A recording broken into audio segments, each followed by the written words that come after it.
All right, we're in the FITSNews studios. A big week, folks. We're going to dig into it. The Murdaugh murders, crime, and corruption saga. Probably the biggest week for news of this story since it broke last June, people. Just a huge, huge week of news. We're going to get into all the latest developments on that case and assess their impact, particularly on the double homicide trial of Alec Murdaugh, which has been set for January of next year.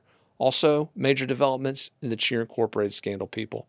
We've got not only new lawsuits to discuss, but a response from one of the major corporate defendants, which I address in detail in this episode. All that's coming your way on the Week in Review. All right, so for the last few weeks, it had been very quiet on the Murdaugh murders, crime, and corruption front. Too quiet. But that changed last week when this news outlet filed an exclusive report detailing a bombshell development in the federal criminal case.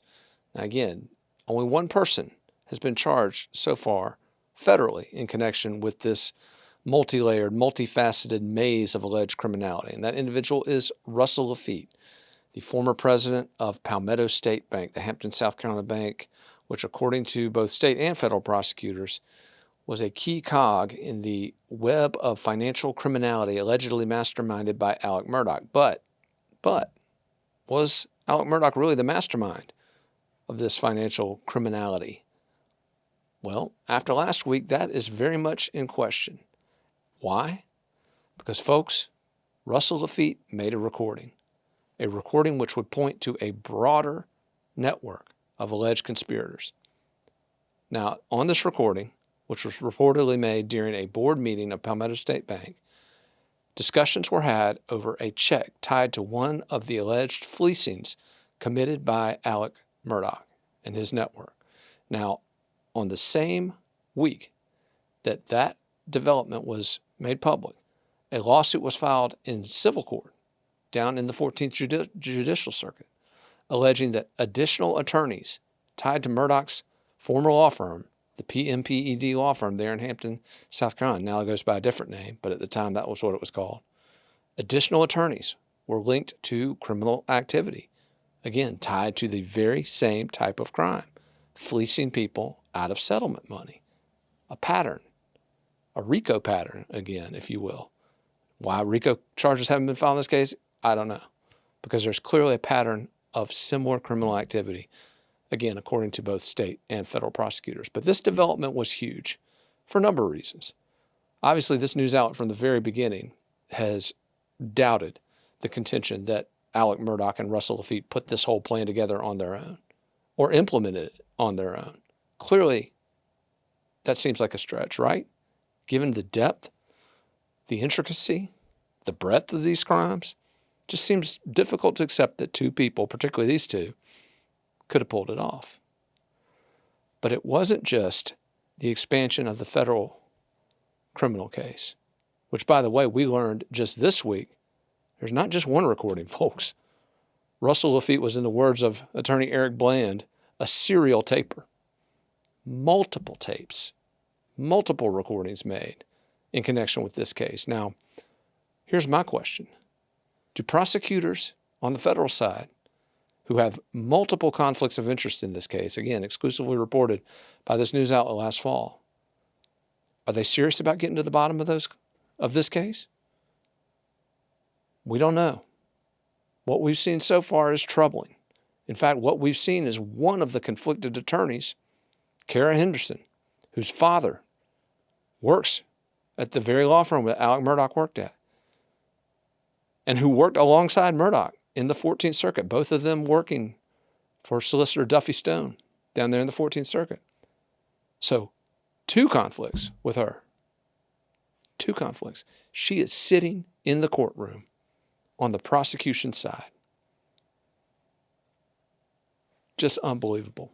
We also learned last week that the judge in this case, and again, I don't think this was intentional. I think the judge in this case, Richard Gergel, is an honorable guy, a good judge, fair judge, but he did not put the hearing about the initial recording on the public docket, which is totally inexcusable. For a case of this magnitude, a case that is this high profile, to hold a hearing in secret. I had other reporters call me saying, hey, your report's wrong. There's no hearing. Judge isn't holding a hearing. Well, guess what? There was a hearing. He just didn't put it on the docket. Wait until afterward to indicate that there was a hearing held on those tapes. Again, totally unacceptable in a case of this magnitude. In any case, but particularly in a case of this magnitude where the public faith in the integrity of this investigation has already been called into question and where there are clear conflicts on the part of the prosecutors. But again, we thought that was the big news this week in the Murdaugh saga, folks. We thought the existence of these additional recordings and the drama on the federal side, we thought that was the big news. But little did we know a lot more was coming. And I want to talk about that now.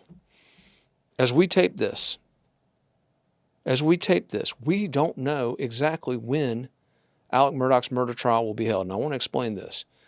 Yesterday, the Charleston Post and Courier exclusively reported that a trial date had been set for January the 30th. Our news outlet 2 minutes later or 3 minutes later, same report, same sources, based on an order that was submitted October 11, signed by Judge Bentley Price, who, if you follow FITSNews, you know a little bit about Bentley Price. But an order was signed which indicated that the murder trial for Alec Murdaugh would be held January 30th through February 17th. Signed order. Well, guess what, folks? That order was never filed. We found out just as we went to tape this episode that a new order dated October 13, signed by Judge Bentley Price, had set the trial for January 23rd to February 10. So when is the trial? Well, we reached out to the Office of the Attorney General. We reached out to the defense attorneys for Alec Murdaugh, and guess what, folks? No one knows. How's that for an auspicious start to these proceedings, folks? If we do get a date certain for this trial, we'll be sure to let you know. But clearly, it's either January 23rd or January 30th. I would put my money on January 23rd because that was the order that was actually signed and filed in Colleton County Court on Friday, just yesterday. So we'll continue to keep tabs on that. When we get a solid date, we'll let you know. But that was big news, obviously, the fact that the trial will be happening at some point in late January. But again, the expansion of the federal case and the setting of a date certain for this trial, believe it or not, those weren't even the biggest news in the Murdaugh story this week. The big news happened Friday afternoon, hit like a thunderbolt out of the blue.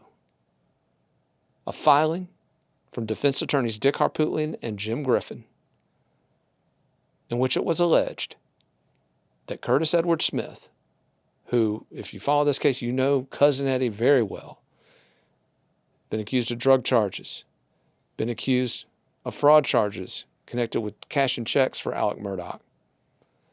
Most notoriously been accused of shooting Alec Murdaugh in the head in connection with this bizarre roadside shooting that took place last Labor Day, allegedly part of an insurance scam to route a $10 million payout to Murdaugh's son, Buster Murdaugh. Cousin Eddie facing multiple charges in connection with that roadside shooting. In fact, those were the first charges filed in any of these Murdaugh cases. So he's the original defendant zero, if you will, in the Murdaugh crime and corruption saga, Eddie Smith. He's been incarcerated since August, mid-August, after his bond was revoked by Judge Clifton Newman. But as we went to press, airing this episode, late Friday afternoon, again, a thunderbolt out of the blue, the defense attorneys filed a motion alleging that Eddie Smith failed a polygraph. And not just any polygraph, a polygraph asking him specific questions about his alleged involvement in the Mizell homicides. And this is important. I want to rewind this here for a second. Up to this point, not only have there been no charges connected to this double homicide other than the 2 murder charges and the weapons charges against Alec Murdaugh, but on repeated occasions, this news outlet has gone to its trusted network of law enforcement and prosecutorial sources and asked repeatedly, was anybody else involved? Any accomplices? In fact, most recently in late August, when there was a high-profile search of the Salkehatchie River, which we know was tied to this investigation, we asked again, any connections, any accomplices? We're hearing there are. In fact, we heard some very specific information about Eddie Smith related to Mizell months ago. We're told there was no truth to it. But we now learn that on May the 5th, 2022, around the time we were asking a lot of these questions, a polygraph exam was administered to Smith by agents of the South Carolina State Law Enforcement Division.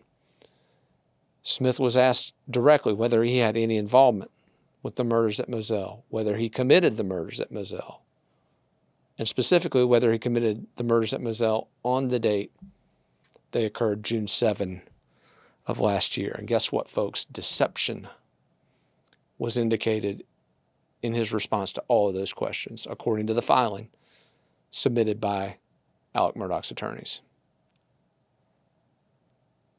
That's significant, people. That's significant. Now, do I believe Eddie Smith was involved in the murders? Don't know, folks. Again, up to this point, every bit of evidence that's been leaked, that's been discussed, that's been talked about publicly, has all tied back to Alec Murdaugh, to one person. And certainly it makes sense for a guy who's getting ready to stand trial on 2 murder charges to throw something against the wall, see if it sticks. That's a natural defense mechanism. In fact, we're going to talk about that in our upcoming segment on another case. It's natural to find a defense mechanism like that. But we've confirmed through our network of law enforcement sources that Smith indeed was given a polygraph and that he indeed failed that polygraph. And that failure was indeed tied to the very questions which were listed in the motion filed by Harpootlian and Griffin yesterday. So again, the defense attorneys, they've taken a lot of heat in this case, and deservedly so. They fumbled and bumbled their way through the early months of it, but they're not pulling this out of their backsides, people. Our law enforcement sources have confirmed that information in the filing is accurate. So where does this leave us? Well, the defense attorneys made a good point. They raised in their filing, they said, look, if you're going to rely on Cousin Eddie as a witness against Alec Murdaugh, good luck. Good luck based on this evidence. But again, the real question is, did Alec Murdaugh have help? On the night of the murder, this news outlet heard from multiple local sources claiming that they recognized certain vehicles going to and from Moselle. And again, we've waited months, asked multiple times, this person. We've heard about phones being turned off the night of those murders, and that there was a certain individual who was smart enough to turn their phone off the night of those murders. Again, asking these questions from the beginning. No answers. From the beginning, it's been one answer. One guy, Alec Murdaugh. And again, that may very well be true. Not saying it isn't true. We've seen nothing so far to suggest that the investigation isn't being conducted with integrity, isn't being conducted professionally. But this is a serious question. This is a serious challenge. In fact, this is probably the biggest challenge this prosecution is facing so far in this case. Because 2 things here. Either you've got a co-conspirator, number 1, or one of your star witnesses is shot. Either way, significantly damaging to the prosecution, this development. I've also been told that Harpootlian and Griffin had been holding on to this little thunderbolt for some time. Why they decided to release it this particular Friday afternoon, don't know. I reached out to Attorney Harpootlian, Senator Harpootlian. He declined to discuss the filing, wouldn't even provide a copy. Said we'd had to go get it from the Colleton Courthouse. So tight-lipped on that, but again, a major development in this case, folks. A huge week on the Murdaugh front. Where does it go from here? Well, first we got to find out when the trial is going to be held, people. We'll get to that. We're going to try to get some clarity on that as we deal with these conflicting orders from Judge Bentley Price. But as soon as we get an answer to that, we'll let you know. But more importantly, keep it tuned here as we continue to dig deep into all the developments, not only on the criminal side, but also on the civil side, where Murdaugh and multiple defendants are facing any number of cases tied to any number of alleged fleecings.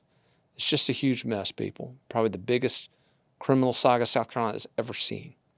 But again, you want to keep up on it, the latest, not only the breaking news, folks, but the analysis. Keep it tuned to FITSNews, where we will satisfy your need for the Murdaugh fix.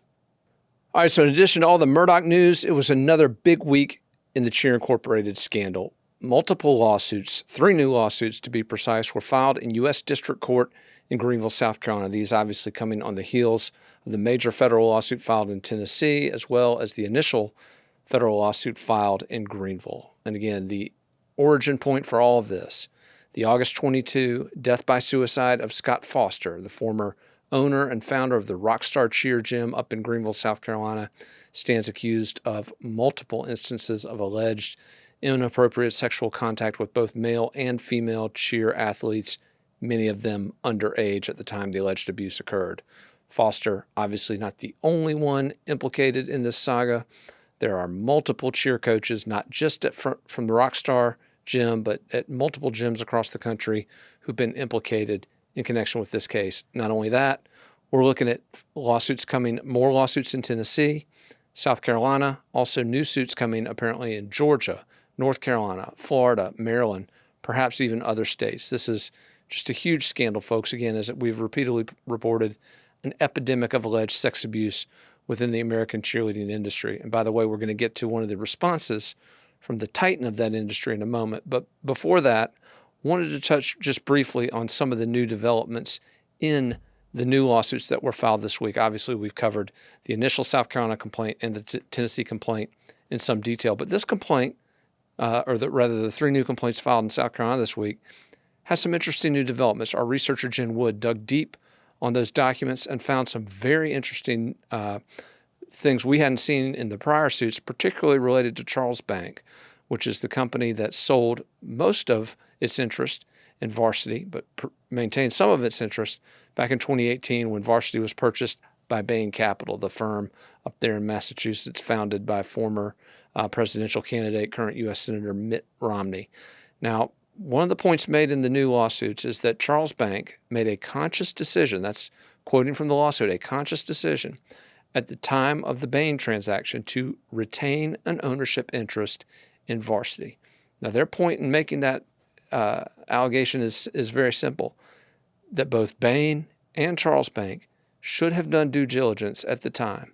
Because if you'll remember, if you followed FITSNews and our reporting on this, if you've read our report about the loopholes within these governing bodies that were supposed to be protecting athletes, these entities which are, by the way, controlled by Varsity, you'll recall that the allegations against Scott Foster, the first ones that bubbled up to Varsity, that bubbled up to the U.S. All-Star Federation, we're talking about late 2017, folks. And we're talking about a suspension of Foster. Again, a suspension in name only if you go back and look at what actually happened. But that happened right at the time that Varsity was being sold to Bain. So again, a very pivotal time for the company, a very pivotal moment in its evolution. Billions of dollars at stake, people. Again, this was a nearly $3 billion sale. And again, the contention of these attorneys is that nothing could have been left to chance in that sale, in that transaction, and that the companies that purchased Varsity should have known that this culture of abuse existed and that the enforcement mechanisms that, again, Varsity controlled, they had a majority of seats on the USASF All-Star governing board, that they should have been aware of what was happening and that they were protecting, coddling, enabling abusers. Again, that's the theory of this lawsuit. So again, it's not just individual abusers like Scott Foster. It's not just the gyms which employed them and allowed them access to underage children. But according to these lawsuits, it's a much bigger culture of abuse, which includes Varsity, which includes the USASF, and which includes those 2 fiscal giants, Charles Bank and Bain Capital, which, again, should have known better according to the lawsuits. Now, obviously, a lot of this we've known. New details in these suits, but the general structure, the scope of defendants we've known. But there was a new wrinkle in these new South Carolina lawsuits that were filed this week in the Cheer Incorporated scandal, and it involves parents. Up to this point, that's been part of the missing equation, if you will. We know that parents have been participants in some of these legal actions protecting their children.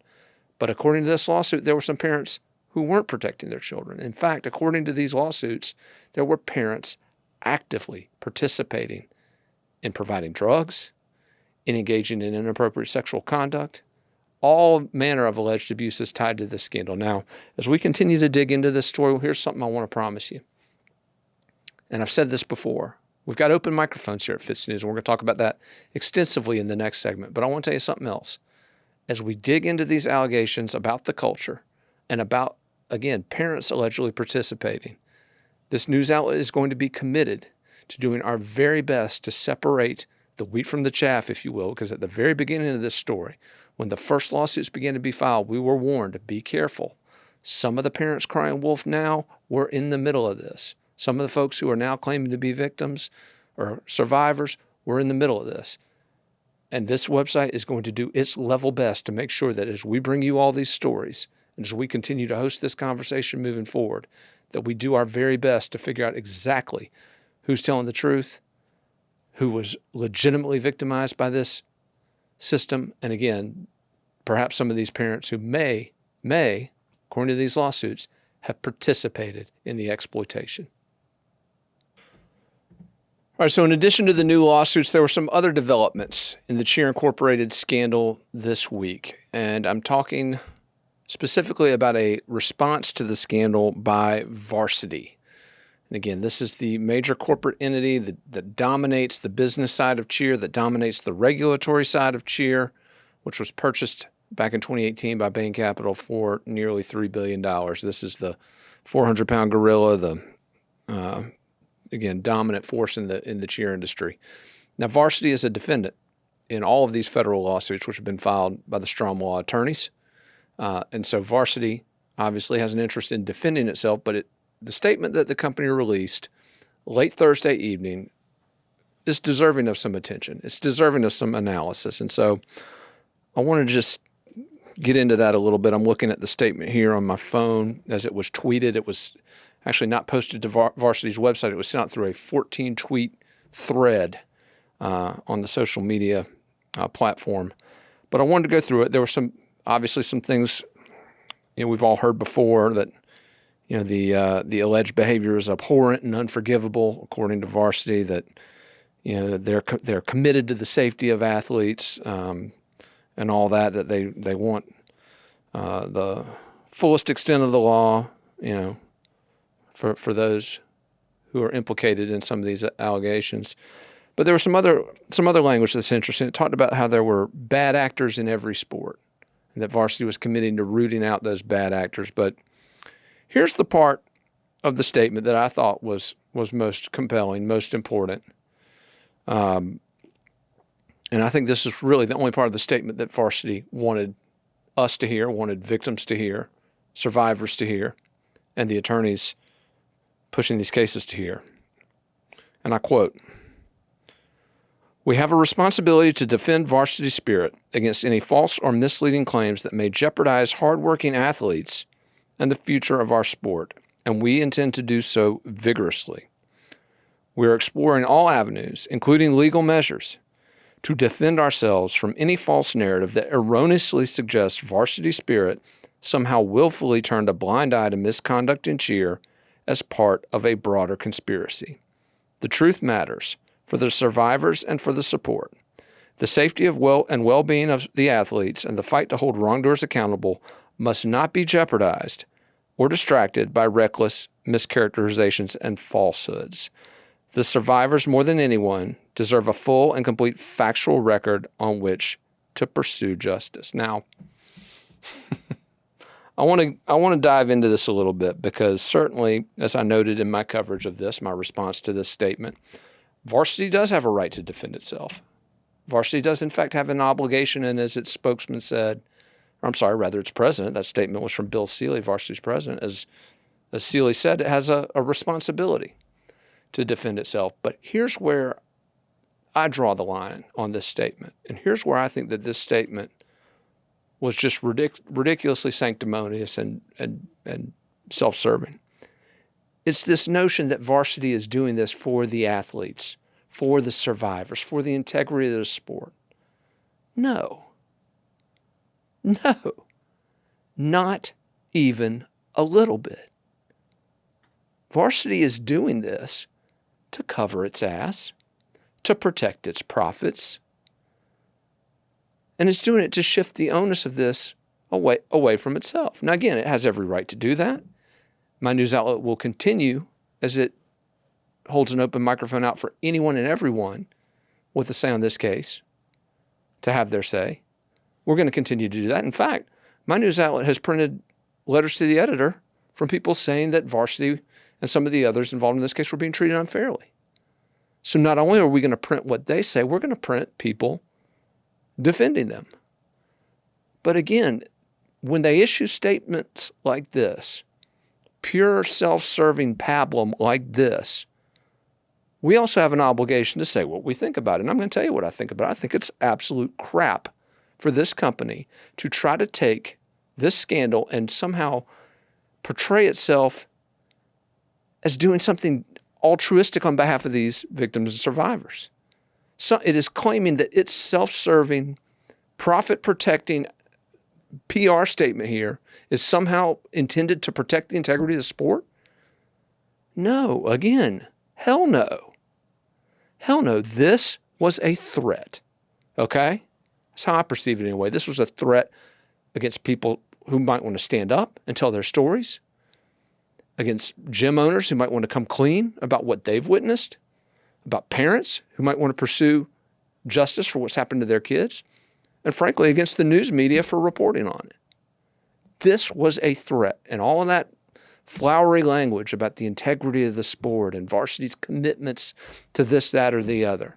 That's not what that statement was about. That was filler, folks. That was fluff. That statement was a threat.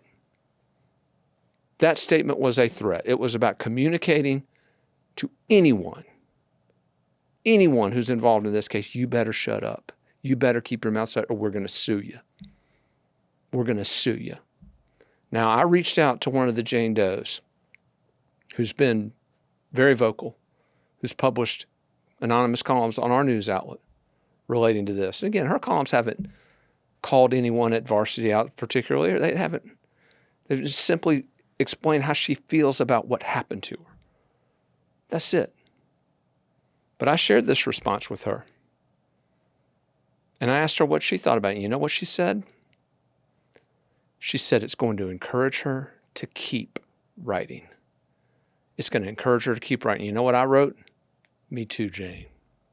Me too. Because a threat like this is exactly what a bully does. And I'll tell you something else. Having been on the receiving end of libel suits in the past, if you've got a case, folks, you don't go to the public and say, oh, I'm going to sue somebody.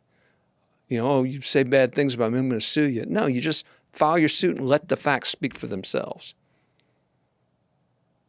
That's what you do. You don't go on Twitter and threaten people.